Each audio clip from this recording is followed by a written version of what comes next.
Bonsoir à tous. Je m'appelle Simon, j'ai 29 ans, j'habite à Mantes-la-Jolie, je suis chrétien et je suis très heureux de pouvoir participer à cette soirée gospel et témoignage.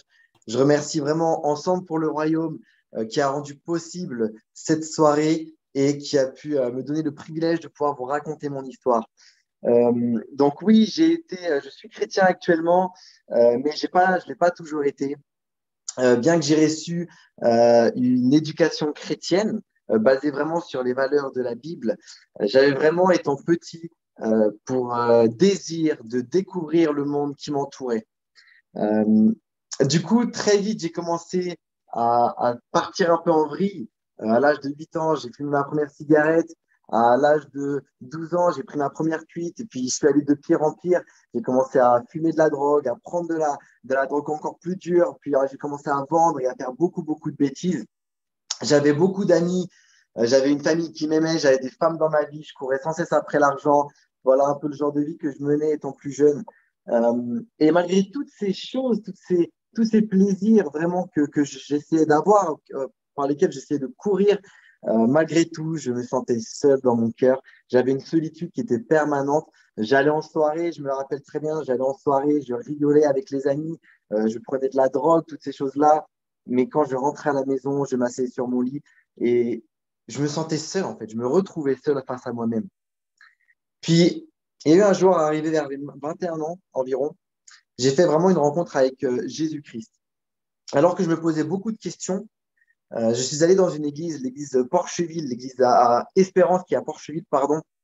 Et alors que la musique a commencé à démarrer, que je me posais des questions, j'ai simplement pointé mon doigt en l'air et j'ai dit, Jésus, si tu existes et si tu es Dieu, je veux que tu me guérisses. Et à l'époque, j'avais un lumbago sciatique. Donc, pour ceux qui ne savent pas ce que c'est, un lumbago sciatique, c'est une douleur dans le bas du dos qui descend dans la jambe. Et d'après les médecins, c'est une maladie qui est incurable, qui va, de temps en temps, la douleur va passer, mais c'est quelque chose qui va revenir sans cesse. Et c'était très difficile que ce soit pour vivre quotidiennement, parce que pour dormir, ça fait très mal, même pour pouvoir porter des choses au travail, etc. C'était quelque chose de très compliqué. Et lorsque j'ai fait cette prière-là, j'ai été instantanément guéri. J'ai senti un feu venir dans mes jambes et prendre toute la maladie. J'ai été instantanément guéri. Ça a été ma preuve personnelle ce jour-là que Jésus était Seigneur. Et j'ai commencé du coup, après cette rencontre, à marcher avec Jésus-Christ. J'ai commencé à ce moment-là vraiment à me laisser remplir de son amour. Et cette solitude que j'avais dans mon cœur a commencé à disparaître. Seulement, je ne vais pas vous cacher que très vite, le passé m'a rattrapé. Je suis reparti dans mes bêtises, j'ai recommencé à reprendre de la drogue, à recourir après les femmes, et c'était même pire qu'avant, à tel point même que j'avais même des envies de mort par moment. Des fois, je conduisais ma voiture et je me disais, mais si tu ne t'arrêtes pas au prochain virage, qu'est-ce que ça fera? Et j'avais même ces idées de suicide qui étaient là, et j'essayais de retrouver quelque chose qui pourrait remplir mon cœur à tout prix par tous ces plaisirs du monde. Et seulement, ça a été au bout de ces 8 mois que je me suis rendu compte que j'avais besoin de Jésus-Christ pour remplir ma vie, pour remplir mon cœur. Et je me suis rendu compte que j'avais besoin de lui pour me sauver de cette vie-là. Du coup, j'ai décidé de suivre vraiment pleinement Jésus-Christ et d'abandonner toute ma vie, toute cette vie qui n'était sans aucun sens finalement. Je me suis fait ensuite baptiser en 2015, septembre 2015. Et ça a été à partir de ce moment-là que je me suis rendu compte, mais à quel point Dieu m'avait gardé pendant toutes ces années. Par exemple, j'aurais dû faire de la prison en 2012. Et alors que j'étais prêt à être jugé pour plusieurs années fermes, je m'en suis sorti presque indemne. Je me rappelle, la seule personne qui m'avait accompagné, c'était mon grand frère à ce moment-là. Et lorsque la procureure me jugeait, tout d'un coup, j'ai mon frère qui m'a expliqué par la suite s'est mis à prier pour moi. Et au moment où il s'est mis à prier, mon avocat s'est mis à parler et m'a défendu, mais d'une manière que je ne m'y attendais pas du tout, d'une manière incroyable. Et je m'en suis sorti presque indemne et je rends gloire au Seigneur pour cela. Et à mes 19 ans aussi, j'aurais dû faire une overdose à l'héroïne. J'avais pris une très grande quantité de drogue, d'héroïne, et j'aurais dû mourir ce jour-là. Je suis arrivé à l'hôpital avec 38 pulsations par minute au niveau de mon cœur. J'aurais dû vraiment mourir. Je n'aurais pas pu être des vôtres ce soir. Mais Dieu en avait décidé autrement. Dieu m'a vraiment gardé dans sa main et j'ai pu être là, être vivant aujourd'hui et je lui rends grâce pour cela.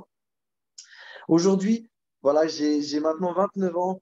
Et je parcours la France un petit peu, je parcours j'ai déjà parcouru aussi différents pays du monde pour pouvoir aller parler de Jésus-Christ, parler de Dieu. Et j'ai vu sa main agir. Ça a été vraiment un privilège de voir des guérisons, des personnes qui étaient addictes à plein de choses, être délivrées, même des démons chassés. J'ai pu voir vraiment Jésus agir avec puissance et autorité. Et je peux vous dire qu'aujourd'hui, je suis comblé et que je vis la plus belle aventure de toute ma vie. Vraiment. Et j'aimerais vraiment vous encourager ce soir, déjà pour les personnes qui ne pourraient ne pas suivre Jésus-Christ. J'aimerais vraiment vous encourager à vous repentir. La repentance, c'est vraiment se détourner des choses de ce monde pour se tourner pleinement vers Dieu et marcher selon sa volonté. Et j'aimerais vraiment vous encourager à vous repentir parce que le royaume de Dieu est proche. Et je voudrais vous encourager aussi à ne pas endurcir votre cœur si vous entendez la voix du Seigneur. Parce que Dieu est là, Dieu est présent. Peut-être que vous ne le savez pas, peut-être que vous ne le voyez pas, peut-être que vous ne le sentez pas, mais je vous assure qu'il est présent. Il est tout comme le vent, l'esprit est comme le vent. Parfois, on peut à peine le sentir, mais pourtant on sait qu'il existe, on sait qu'il est là. Et je vous assure que Dieu est ici pendant ce live. Il est présent. Et pour toutes les personnes qui pourraient même avoir des sujets à des addictions, vous savez, j'avais énormément d'addictions. J'avais la cigarette, j'avais tout ce qui est les drogues douces, les drogues dures, j'avais de l'alcool, j'étais un très grand alcoolique. Voilà, j'avais plein d'addictions, même au vol, au mensonge, toutes ces choses-là qui pourtant, on pourrait dire que ce n'est pas vraiment une addiction, mais j'avais toutes ces addictions qui étaient là et j'ai été délivré par le Seigneur. Et j'aimerais donner un encouragement ce soir pour quelqu'un qui pourrait être dans la difficulté. Vraiment, j'aimerais te dire, crois seulement. Crois seulement et les montagnes vont bouger. Crois seulement et les géants vont être terrassés. Crois seulement et le Seigneur va accomplir des choses. La foi déplace les montagnes. La foi, même plus une toute petite foi, le Seigneur nous dit, et elle peut déplacer des montagnes, elle peut faire tellement de choses. Alors, je vous encourage vraiment, pour si vous avez des addictions, que vous avez besoin de simplement remettez-vous au Seigneur et ayez cette foi. Et j'aimerais donner aussi un encouragement pour les personnes qui pourraient être disciples du Christ, qui pourraient déjà avoir choisi de suivre notre Seigneur. J'aimerais vous encourager à témoigner. Paul nous dit dans sa parole, je n'ai pas honte de l'évangile, car c'est la puissance de Dieu pour le salut de quiconque croit. Et vous savez, on me dit très souvent, Simon, tu as une histoire qui est incroyable. Moi, je n'ai pas cette histoire. Moi, je me suis converti très jeune, etc. Mais vous savez, notre témoignage reste puissant. Pourquoi? Parce qu'un témoignage, ce n'est pas juste raconter une histoire. Un témoignage, le mot témoignage signifie être témoin d'eux. Et nous ne pouvons pas témoigner pour nous-mêmes. Nous témoignons forcément de quelque chose d'extérieur à nous. C'est ça un témoignage. C'est pour ça qu'on demande par exemple des témoins lorsqu'il y a des assemblées avec des jurys, etc. Nous pouvons seulement témoigner de quelque chose d'extérieur. Et ce que nous témoignons, c'est que Jésus-Christ est mort, ressuscité, qu'il est monté au ciel et qu'il va revenir, que Jésus-Christ est vivant, victorieux sur le péché, sur la mort et qu'il a transformé nos vies, qu'il a bouleversé nos vies. Et j'aimerais vraiment vous encourager, vous, disciples du Christ, à partager l'évangile, à partager aussi votre histoire, parce qu'elle peut tellement changer les choses.